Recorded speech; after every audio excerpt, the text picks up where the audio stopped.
साल में 24 एकादशी होती हैं जो हिंदू पंचांग के अनुसार वर्ष भर में मनाई जाती हैं। एकादशी का अर्थ होता है 11वां दिन, जो कि प्रत्येक माह के शुक्ल और कृष्ण पक्ष में आता है। यहाँ सभी एकादशियों के नाम उनकी महत्ता के बारे में बताया गया है। पहला, उत्पन्ना एकादशी। महत्ता: यह एकादशी कार्तिक शुक्ल एकादशी को आती है। इसे भगवान विष्णु की उपासना के लिए महत्वपूर्ण माना जाता है। इस दिन उपासना करने से सभी इच्छाएं पूर्ण होती हैं। दूसरा, मोक्षदा एकादशी। महत्ता: इसे गुड़ मोक्षदा एकादशी भी कहा जाता है। यह एकादशी विशेष रूप से मोक्ष की प्राप्ति के लिए महत्वपूर्ण है। इस दिन भगवान विष्णु की पूजा करने से भक्तों को मोक्ष प्राप्त होता है। तीसरा, सफला एकादशी। महत्ता: इस एकादशी पर उपवास करने से सभी प्रकार के पाप समाप्त होते हैं।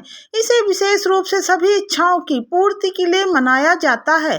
चौथा, पौष पुत्रदा एकादशी। महत्ता: पौष मास की कृष्ण पक्ष की एकादशी को मनाया जाता है।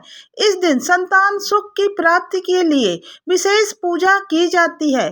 पांचवा, षष्ठतिला एकादशी। महत्ता: इस दिन तिल का महत्व होता है। इसे षष्ठ तिला के नाम से पूजा करने से सभी पाप समाप्त होते हैं। छठवां, जया एकादशी। महत्ता: यह एकादशी विजय की प्राप्ति के लिए होती है। इसे किसी भी प्रकार की विजय के लिए विशेष रूप से मनाया जाता है। सातवां, विजया एकादशी। महत्ता: इसे विजया एकादशी भी कहते हैं। इस दिन उपवास करने से व्यक्ति को सभी संकटों से मुक्ति मिलती है और सफलता प्राप्त होती है। आठवां, आमलकी एकादशी। महत्ता: इस दिन आंवला का पूजन किया जाता है। इसे मोक्ष की प्राप्ति के लिए महत्वपूर्ण माना जाता है।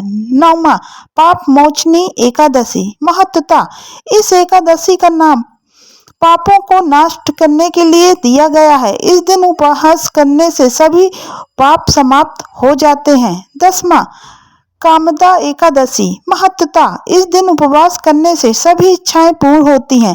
इसे विशेष रूप से कामनाओं की पूर्ति के लिए किया जाता है। 11वां, वरुथिनी एकादशी। महत्ता: इस एकादशी पर भगवान विष्णु की पूजा करने से सभी संकट समाप्त होते हैं। इसे विशेष रूप से गृहस्थों के लिए महत्वपूर्ण माना जाता है। 12वां, मोहिनी एकादशी। महत्ता: इस दिन भगवान विष्णु के मोहिनी रूप की पूजा की जाती है। इससे भक्तों को मोक्ष और ज्ञान की प्राप्ति होती है।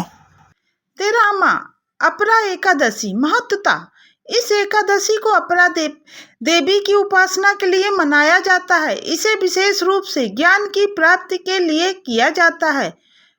14 नंबर, निर्जला एकादशी। महत्ता: इसे सबसे कठिन एकादशी माना जाता है। इस दिन उपवास करने से सभी पाप समाप्त होते हैं। इसे स्नान और दान का भी महत्व है। 15वां, योगिनी एकादशी। महत्ता: इस दिन उपवास करने से भक्तों को मानसिक शांति और स्वास्थ्य की प्राप्ति होती है। 16वां, देवदशनी एकादशी। महत्ता: इसे भगवान विष्णु के शयन का दिन माना जाता है। इस दिन से 4 माह तक कोई भी शुभ कार्य नहीं किया जाता। 17वां नंबर, कमिका एकादशी। महत्ता: इस एकादशी पर विशेष रूप से मनोकामनाओं की पूर्ति के लिए भगवान विष्णु की पूजा की जाती है। 18वां, श्रावण पुत्रदा एकादशी। महत्ता: इस एकादशी पर संतान सुख की प्राप्ति के लिए पूजा की जाती है। इसे संतान के लिए विशेष महत्व दिया जाता है। 19 नंबर, अजा एकादशी। महत्ता: इस दिन उपवास करने से सभी पाप समाप्त होते हैं और भक्त को मोक्ष की प्राप्ति होती है। 20वां, परिवर्तनी एकादशी। महत्ता: इस एकादशी से भगवान विष्णु की पूजा की जाती है। इसे विशेष रूप से जीवन में बदलाव लाने के लिए महत्वपूर्ण माना जाता है। 21वां, इंदिरा एकादशी। महत्ता: इस दिन उपवास करने से आत्मा को शांति और मोक्ष की प्राप्ति होती है। इसे पितरों की तृप्ति के लिए भी मनाया जाता है। 22वां, पंपाकुशा एकादशी। महत्ता: इस एकादशी का विशेष महत्व पापों को नष्ट करने के लिए होता है। इस दिन भगवान विष्णु की उपासना की जाती है। 23वां, रमा एकादशी। महत्ता: इस एकादशी को भगवान श्री राम की उपासना के लिए महत्वपूर्ण माना जाता है। इसे विशेष रूप से भक्ति के लिए मनाया जाता है।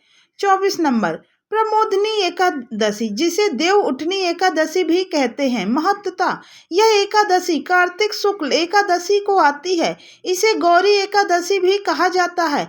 यह दिन भगवान विष्णु के जागने का दिन माना जाता है और इस दिन से शादी विवाह जैसे शुभ कार्य शुरू होते हैं। निष्कर्ष, एकादशी का व्रत न केवल भक्तों को धार्मिक और आध्यात्मिक लाभ देता है, बल्कि यह मानसिक और शारीरिक स्वास्थ्य को भी सुधारता है।